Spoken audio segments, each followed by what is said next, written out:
We're sharing the creative adventure of bringing St. Anne to life in church stained glass. We'll answer pressing questions like, what are the secrets behind a 70-year-old stained glass studio? Or what about the symbols we use to convey her significance and story? Or even, how can a newly crafted window of St. Anne enhance and integrate with a church's existing stained glass windows? It all started with a conversation with a client out of Reno, Nevada. This particular client is a Catholic high school that had 2 openings to fill in their chapel.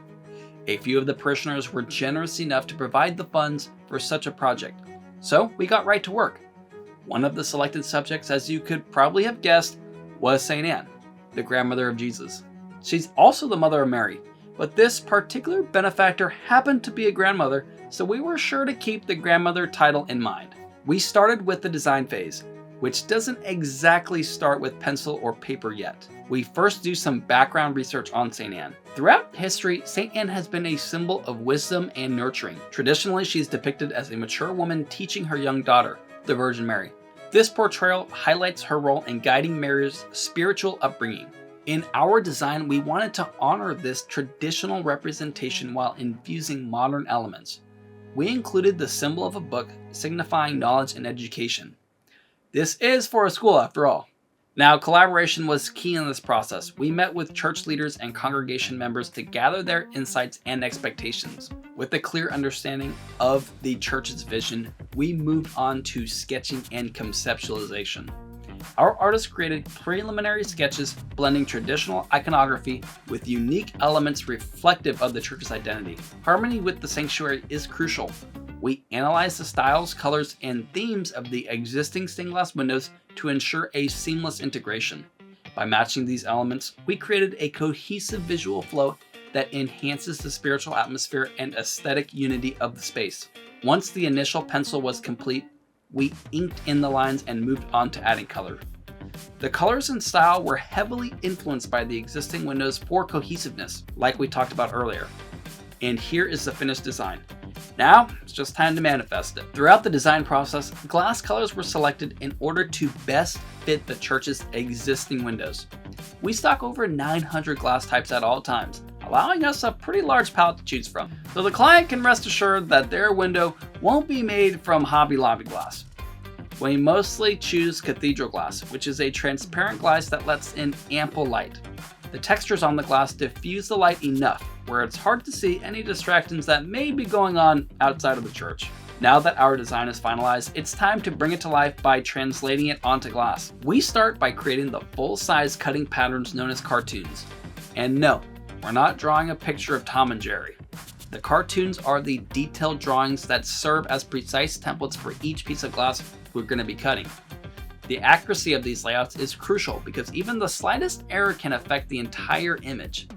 Using tools like oil-fed glass cutters and running pliers, we carefully score and separate the glass along the lines of our patterns. Safety precautions are in place, including the use of safety glasses and proper handling techniques. We demonstrate how each piece is carefully shaped to fill its specific place in the design, sometimes requiring intricate cuts and adjustments using a glass grinder. Efficiency is key. By thoughtfully arranging our patterns on the glass sheets, we minimize offcuts and wastage. This not only conserves material, but also respects the resources used in creating these beautiful glasses. Post-cutting, each glass piece is examined carefully. We verify that the dimensions match the layout and that there are no defects or sharp edges. This ensures that the assembly process proceeds smoothly and that the final window will meet the highest standards of quality. With the glass cut, we're ready to begin infusing the glass with painted details. The pre-existing windows were painted using a stylized approach, and we aimed to blend with it. We start with the line work, identifying all the major base components of each painted piece. After each layer, the glass is fired in a kiln at specific temperatures. It's a delicate process. Hot enough to fuse the paint to the glass, but not so hot that it damages or warps the pieces. For the inscriptions and lettering, we use vinyl cutouts to achieve crisp, clean lines. We first apply the vinyl to the glass and then etch the letters into the surface. After removing the vinyl, we fill the etched areas with black paint. Once fired, this creates a permanent bond, resulting in sharp, precise lettering that stands out beautifully. With the hands and faces started, we move on to the drapery. adding in shading for folds, layer after layer. Now that all our glass pieces are prepared and painted, it's time to assemble them into a cohesive window. We begin by joining the individual pieces using lead came, which are H-shaped strips of lead that hold the glass securely. After assembling the pieces with lead came, we secure the joints by soldering. We carefully solder each intersection, which solidifies the connection and reinforces the window structure. For larger windows, we would typically break down the assembly into manageable sections for ease of handling and installation.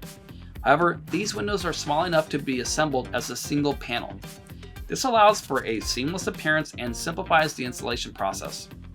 For larger projects, segmenting the window is necessary to maintain structural integrity. With the assembly complete, we move on to applying the stained glass putty, a crucial step in waterproofing and securing the window.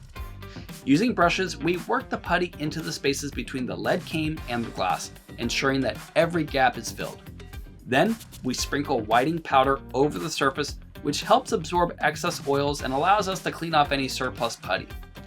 This process not only seals the window against the elements, but also adds rigidity, making the entire structure more robust. To enhance the window's strength, we install reinforcement bars. These metal bars are carefully bent to follow the contours of the lead line, minimizing any visual obstructions to the design. We solder them in place, integrating them seamlessly into the window. And ultimately, these bars provide additional support that help them to outlive their makers. And finally, we clean the window thoroughly. We remove any excess putty and polish out the glass, bringing out its full brilliance. Then we cradle it and send it off to Reno, Nevada. But you don't think I was going to end the video without showing you the completed work, did you? Here it is, St. Anne, the grandmother of Jesus. As we reach the end of our journey, let's reflect on the incredible transformation we've witnessed. From a conceptual sketch to a radiant stained glass window depicting St. Anne. We've explored every stage of the process, designing with symbolic intent, selecting the perfect glass, skillfully cutting and painting each piece, and assembly with precision. Finally, those finishing touches that make the window truly shine. Through dedication and artistry, we've brought a timeless symbol of faith to life. We've set out to answer how St. Anne is depicted in stained glass, the symbolism behind her portrayal, and how a new window can harmoniously integrate with existing ones. If you are looking to have a stained glass made for your church, check out my free stained glass guide. We go over tons of useful information from design principles, common themes, and motifs, and much more. Click right here and I'll send you your own free copy. And if you enjoyed this video, I think you'll enjoy this one too, where we created a St. Matthew Wingman stained glass window. Subscribe for more content on the fascinating world of stained glass art. Goodbye.